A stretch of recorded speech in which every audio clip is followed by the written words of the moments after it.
खौरांगिरिखौ गिबि मन्थ्रिनि खाथियाव थांनानै सोंथि खालामनायाव हेंथा पुलिस खुंथायनि भिआइपि रैखाथि होनायनि मुङाव खौरांगिरिफोरखौ लाजि फोनांदों पुलिस खुंथाया। जाथाया जायो चिरां जिल्लानि काजलगावआव मैया अरुणोदय बिथांखि फोरमान बिलाइ होनाय समाव।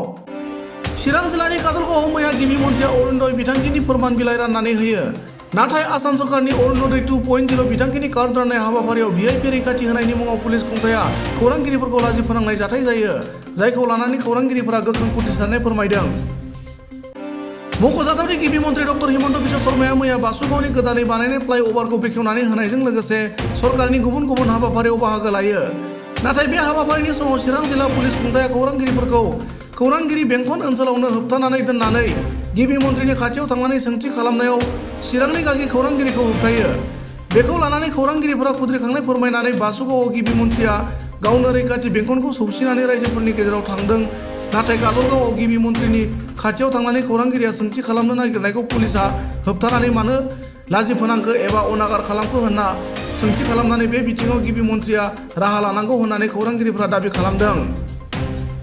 बेबादिनो दिनैबो चिरां जिल्लानि काजलगावआव आसाम सरकारनि अरुणोदय 2.0 बिथांखि कार्ड राननाय हाबाफारियाव चिरां जिल्ला पुलिस खुंथाया चिरां जिल्लानि बर' आरो असमिया खौरां बिजोंनि खौरांगिरिफोरखौ गाज्रि आखु बाहायबावनायखौ नुनो मोनो। बे गासै जाथायखौ लानानै चिरां जिल्ला प्रेस क्लाबनि नेहाथारि जयन्त देबनाथजों लोगोसे गासै असमिया आरो बर' खौरां बिजोंनि खौरांगिरि आरो खौरां बिजों सामलायगिरिफोरा खुद्रिसारनायजों लोगोसे दुखु मोननाय फोरमायदों। समाजनि मोजां गाज्रि खौरां बुथुमनानै फोसावग्रा खौरांगिरिफोरखौ पुलिस खुंथाया बेबायदि अनागार खालामनाय एबा लाजि फोनांनाया बेसेबां गनायजाथाव?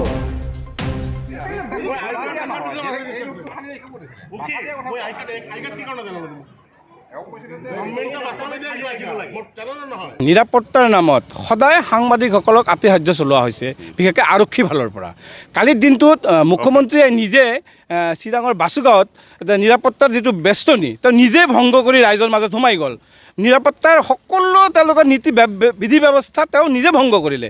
অথচ সেই চিৰাঙৰে কাজলগাঁৱত এই মুখ্যমন্ত্ৰীৰ জনসভাত এগৰাকী সাংবাদিকক মুখ্যমন্ত্ৰীৰ নিৰাপত্তা দোহাই দি জ্যেষ্ঠ সাংবাদিকক তেখেতক যিটো সাংবাদিকৰ কাৰণে সংৰক্ষিত এলেকাৰ পৰা আৰক্ষীয়ে বাহিৰত ওলাই যাব নিদিলে। অথচ মুখ্যমন্ত্ৰীয়ে ওচৰত তেখেতৰ কেইটামান প্ৰশ্ন আছিলে, তেখেতৰ অফিচৰ পৰা এছাইনমেণ্ট দিয়া আছিলে। এই আৰক্ষীৰ এই ব্যৱহাৰৰ কাৰণে তেখেতে নিজৰ মন্তব্যখিনি মুখ্যমন্ত্ৰীৰ আগত ৰাখিব নোৱাৰিলে, প্ৰশ্ন সুধিব নোৱাৰিলে। তাৰপিছত যেতিয়া আৰক্ষী প্ৰশাসনৰ বিৰুদ্ধে যেতিয়া সাংবাদিকসকল মানে সৰব হৈ উঠিল, তেতিয়া আৰক্ষীয়ে ক'ব লাগিব যে তাৰ পৰা যেন ছত্ৰভংগ দি পলাই পত্ৰং দিলে, কোনো বিধি ব্যৱস্থা গ্ৰহণ নকৰিলে। আজিও দেখা গৈছে চিৰাং জিলাৰ সদৰ কাজলগাঁৱত জিলা প্ৰশাসনৰ পৰা অৰুণোদয় আঁচনি বিতৰণৰ নামত এক বিশাল জনসভা আয়োজন কৰিছে। ইয়াতে দেখা গৈছে কি ইয়াতো এই ভিআইপি কালচাৰ বা নিৰাপত্তা দোহাই দি সাংবাদিকসকলক কিছু সংখ্যক যদি চিনাকি আছে বা কিবা আছে বা তেওঁলোকৰ 4th গ্ৰেডৰ জিলা প্ৰশাসনৰ 4th গ্ৰেডৰ কৰ্মচাৰী সোমাই গৈ আছে তেওঁলোকক তথাকথিত ভিআইপি পঠেদি, অথচ সাংবাদিকসকলক প্ৰৱেশ কৰিব দিয়া হোৱা নাই। তেওঁলোকৰ নিৰাপত্তা দোহাই দি আধা কিলোমিটাৰ ঘূৰি যাব লগা তেনেকুৱা এটা পৰিৱেশ সৃষ্টি কৰিছে। মুঠতে ক'ব লাগিব যে বৰ্তমান চিৰাং জিলা প্ৰশাসন আৰু আৰক্ষী প্ৰশাসনে নিৰাপত্তা দোহাই দি ভিআইপি কালচাৰক এক প্ৰমোট কৰা আমি দেখিবলৈ পাইছোঁ। চিৰাং আৰক্ষীৰ লগতে জিলা প্ৰশাসনে ছেম কৰিছে, ৰাইজক মাতি আনিছে ইয়াতে ৰ'দৰ মাজত, তেওঁলোকে হাত বিচনি দি গৰমত থাকিব লগা হৈছে। অথচ মঞ্চত এই ৰাইজে ভোট দিয়া নেতাই বা মন্ত্ৰীসকলৰ কাৰণে তাতে শীততাপ নিয়ন্ত্ৰিত ব্যৱস্থা কৰিছে।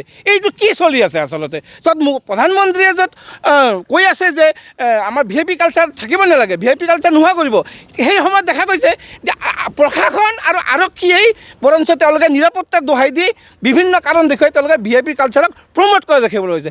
এনেকুৱা ঘটনাক আমি দুৰ্ভাগ্যজনক আখ্যা দিছোঁ আৰু এই ঘটনাৰ বাবে আমি মুখ্যমন্ত্ৰীৰ হস্তক্ষেপ দাবী কৰিছোঁ। আজিও ছেম কৈছে যে নিৰাপত্তা দোহাই দি, মানে সাংবাদিকৰ কি টেৰৰিষ্ট নেকি? হাতত বুম লৈ নালাগে তাকে বম লৈ যায় নেকি? যে আৰক্ষী কিমান সাংবাদিকক আৰক্ষীয়ে ইমান হাৰাশাস্তি কৰিব নিৰাপত্তাৰ নামত? এইটো কেনেকুৱা পলিচি? এইটো কেতিয়াও গ্ৰহণযোগ্য হ'ব নোৱাৰে। যাৰ কাৰণে আমি চিৰাং জিলাৰ আজি জিলা প্ৰশাসনৰ যিটো বাতৰি, এই অৰুণোদয় বাতৰি আমি বয়কট কৰিবলৈ বাধ্য হৈছোঁ। হয়, যোৱাকালি দেখা গৈছিলে যে যিহেতু জনসংযোগ বিভাগৰ পৰা আমাক ফটো বিচৰা হৈছিলে, আমাৰ আই কাৰ্ড ভেলিড আই কাৰ্ড বিচৰা হৈছিলে, আমি গোটেইখিনি কিন্তু দিছিলোঁ। কিন্তু বিষয়াসকলে কিন্তু আমাক কোনো পৰিচয় পত্ৰ দিয়া নাই তাতে সোমোৱাৰ কাৰণে। তেখেতসকলে এটা জাননী দিছিলে যে কাৰো একো কোনো পৰিচয় পত্ৰ নালাগে, নিজৰ ভেলিড আই কাৰ্ডখন হাউচৰ আই কাৰ্ডখন থাকিলে কিন্তু আপোনালোকে সেই আই কাৰ্ডখন লৈ সোমাব পাৰিব। ঠিক তেনেকুৱাকৈ আমাক দেখা গৈছে যে গাড়ী পাৰ্কিঙত আমি এখন গাড়ী বাইক ৰাখিবলৈ জগা নাই। আমি BPF অফিচত বা UPPL অফিচত কালি বাইক বা আমাৰ চাৰিচকীয়াসমূহ একদম ৰাখিবলগীয়া হৈছে। এই ক্ষেত্ৰত কিন্তু দেখা গৈছে প্ৰশাসনৰ পুলিচ প্ৰশাসনৰ কিন্তু খুব বাধা আৰোপ কৰিছে যে সাংবাদিকসকলে এইটো গেটেদি সোমাব নোৱাৰিব, সেইটো গেটেদি সোমাব নোৱাৰিব। যোৱাকালি যোনটো ধীৰা চক্ৰৱৰ্তীৰ লগত ঘটিছে, মই নিজ সহযোগ কৰি দেখা বাৰম্বাৰ তেখেতে কৈ আছে DIP আৰু আই কাৰ্ডখন হাতে শ্ব' কৰি আছে, কিন্তু তেখেতক ধমকি দিয়া হৈছে। ধমকি দি পেলাই তেখেতক বহাই দিয়া হৈছে। তেখেতৰ অফিচত এছাইনমেণ্ট আছিলে, সেই এছাইনমেণ্টৰ প্ৰশ্নখিনি তেখেতে কৰিব নোৱাৰিল যোৱাকালি মুখ্যমন্ত্ৰীক। এই ক্ষেত্ৰত কিন্তু সম্পূৰ্ণভাৱে জগৰীয়া চিৰাং জিলা প্ৰশাসন।